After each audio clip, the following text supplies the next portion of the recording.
With Tony Khan now saying he is not competing with WWE this week and Becky Lynch recalling the uncertainty surrounding her return, this is Wrestling Up. My name is John and you're watching the Wrestling Report for October 13th. Before we get into the rest of the video, make sure you subscribe to Wrestling Up and turn on all notifications to stay up to date with everything in the world of pro wrestling.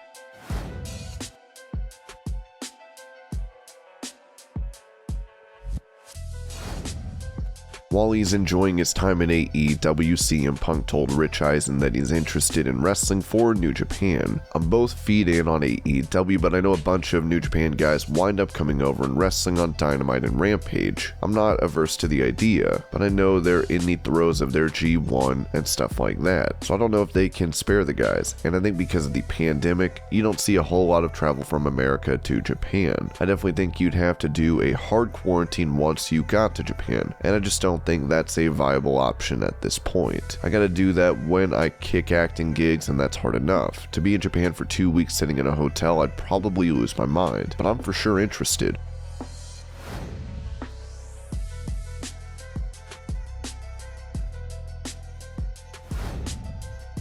Whenever JBL came out to wrestle near Abilene Christian University, he was treated like a hometown hero since he played football there. On a YouTube Q&A, JBL recalled how Brock Lesnar was willing to put him over at a WWE live event for the Abilene crowd, since his friends were in attendance. I was working with Brock in Abilene and I said to him, "Hey Brock, I want to talk to you." And Brock responded, yeah, your college buddies are here. I'm gonna put you over. I said, "Brock, they don't care who goes over." I couldn't care less. If you win, I win. It doesn't matter. I said, "We're going to a place afterwards," and that's what I was telling him. With him set to make his in-ring return, Brock Lesnar will be facing Roman Reigns for the Universal title at Crown Jewel on the 21st.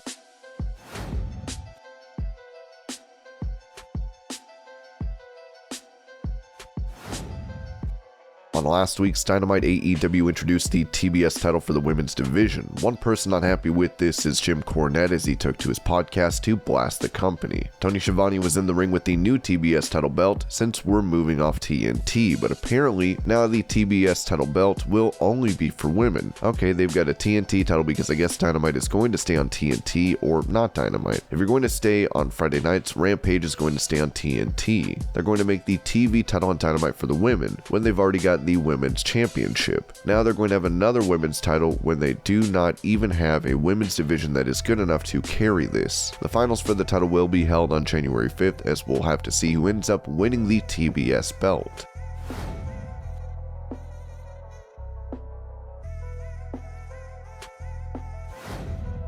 When talking about AEW Rampage going head-to-head with SmackDown this Friday, Tony Khan said on the My Mom's Basement show that he isn't worried, especially because of how bad Raw was on Monday. It's the second time they've decided to go head-to-head with us. I want the fans to be able to watch all the wrestling. I'll coin a phrase right now. WYW, watch your wrestling. I want people to watch your wrestling. Whatever you want to watch, watch it. A lot of people have chosen to watch AEW because it's the best show. Watch your wrestling. I want people to watch everything. It's the second time they've chosen to put their wrestling head-to-head with mine. The last time they did it, it didn't happen overnight, but from the start, AEW consistently did better numbers than NXT, and we eventually won that war, and AEW is now the Wednesday night show, and Wednesday Night Dynamite has had a great run. On Friday, they're doing a half-hour head-to-head with Rampage, which is new. I put my show on consciously after SmackDown, knowing there is a huge audience of people that watch that show, and a lot of people are going to watch Rampage, which has been a hit for TNT. They're literally going to do a half-hour head-to-head. That's fine. We'll see what happens. I'm not saying for sure we'll win, and maybe the odds are against us in some ways, but we're going to do the better show, I know. If you don't believe me, watch the Go Home Show Raw they did last night because it sucked.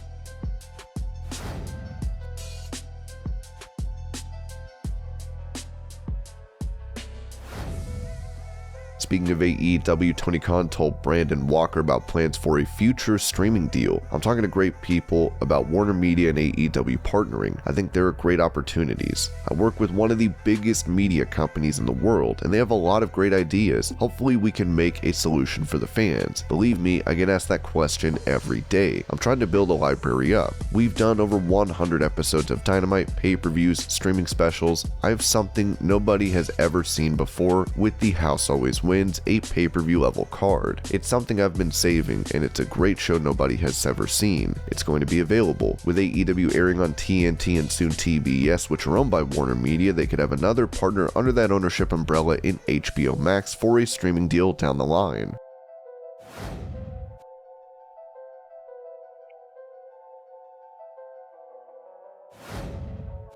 Despite breaking his neck in the spring of this year, Ricky Starks has made a recovery and looks to be on the right track to bigger things. Speaking to Instinct Culture, he touched on the new influx of talent to the company. So don't get it twisted. The people that were here originally built all of this. Just like any type of building piece, we had that, then we had them come in. Then we have the young guys that are moving up now, being the stars they were being built up for. It's just so many cool parts. I think it's cool to have someone like Punk, Bryan, and Adam Cole, because iron sharpens iron, and we cannot get better if we just wrestle the same 50 guys that we did the past 10 years. So I am a fan of it. I'm really excited for it. The more the merrier, as long as they come to work and want to help out and not be selfish.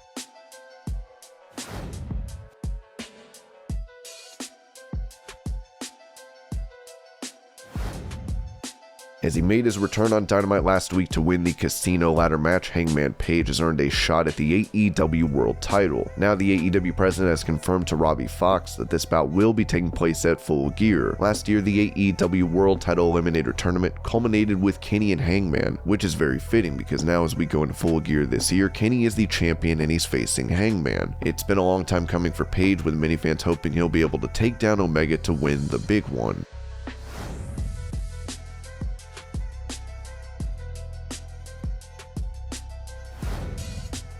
After being released from WWE on April 15th, the Iinspiration have found a new home in Impact Wrestling. Impact took to Twitter to announce a title bout for the Bound for Glory pay-per-view as they wrote, "Breaking, Jessica Havoc and Rosemary will defend the Knockouts tag team titles against Cassie Lee and Jessica McKay at Bound for Glory on October 23rd.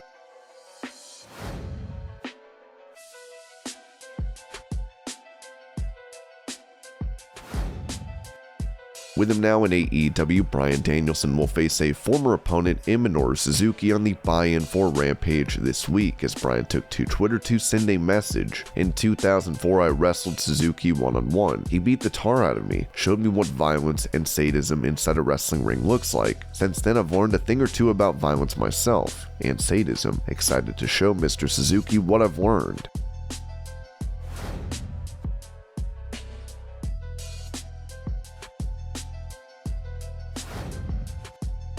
Son of WWE Hall of Famer Ted DiBiase, Brett was arrested with 5 others in February of last year due to an embezzlement scheme from earlier 2020. Brett was given the job of Deputy Administrator at the Mississippi Department of Human Services in 2017, as State Auditor Shad White issued letters demanding repayment for misspent welfare dollars. PW Insider provided state records, which show DiBiase Sr.'s nonprofit, Heart of David Ministry, received over $2 million from the state in the form of welfare dollars. According to Mississippi Today, former NFL quarterback Brett Favre has to pay back $800,000 he got from speaking engagements he did not attend. For Ted DiBiase Jr., he has been ordered to return $3.9 million for the money he got as a motivational speaker for the welfare agency, with this including interest. Ted DiBiase Sr. has been asked to repay $722,000 that his ministry received, while Brett is ordered to pay back more than $225,000 that he owes.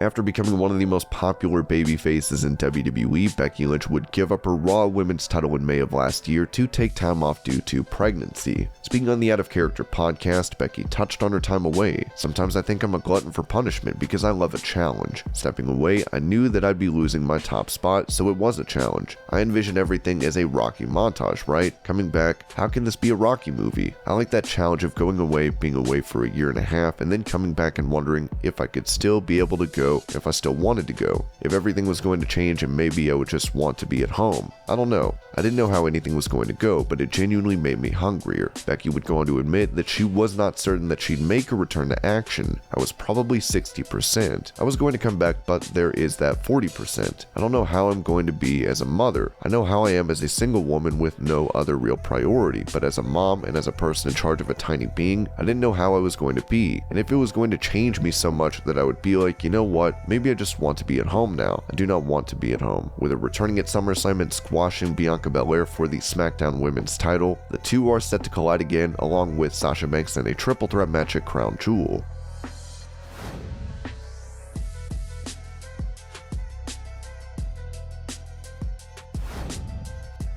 Despite saying he can't wait for AEW Rampage to beat SmackDown in the ratings this week, on Moose and Maggie, Tony Khan admitted he is not focused on competing with WWE. The most important thing is that AEW does the best shows, and if you watch the shows, we built this audience from scratch. There was no AEW a couple of years ago. Now AEW on TNT is the best show in many fans' eyes, and we're building and building this audience. Year over year, we're up double digits. Every month, we're up year over year, and now we're up 30% over where we were a year ago, and there's a reason for that. It's, in some ways, the worst timing. We're off Wednesday for the next couple of weeks. It's a big weekend for us because we need to make a statement. We were doing such great numbers on Wednesday, so it's bad timing to have Dynamite move to the weekend, but we built this great thing in Rampage, and we have Friday Night Rampage on TNT at 10, and we have Saturday Night Dynamite on TNT at 8. Right now we have all the momentum, the #1 show on all of cable and satellite TV 6 straight Wednesdays. It's bad timing to be moving off Wednesday when you're on such a great recent run, but this weekend's huge for us, and the shows have been so good. It's not about competing with them,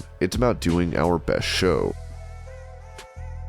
And this was your Pro Wrestling News Update. I hope you're all having a great day. Thank you so much for watching, and I'll see you later.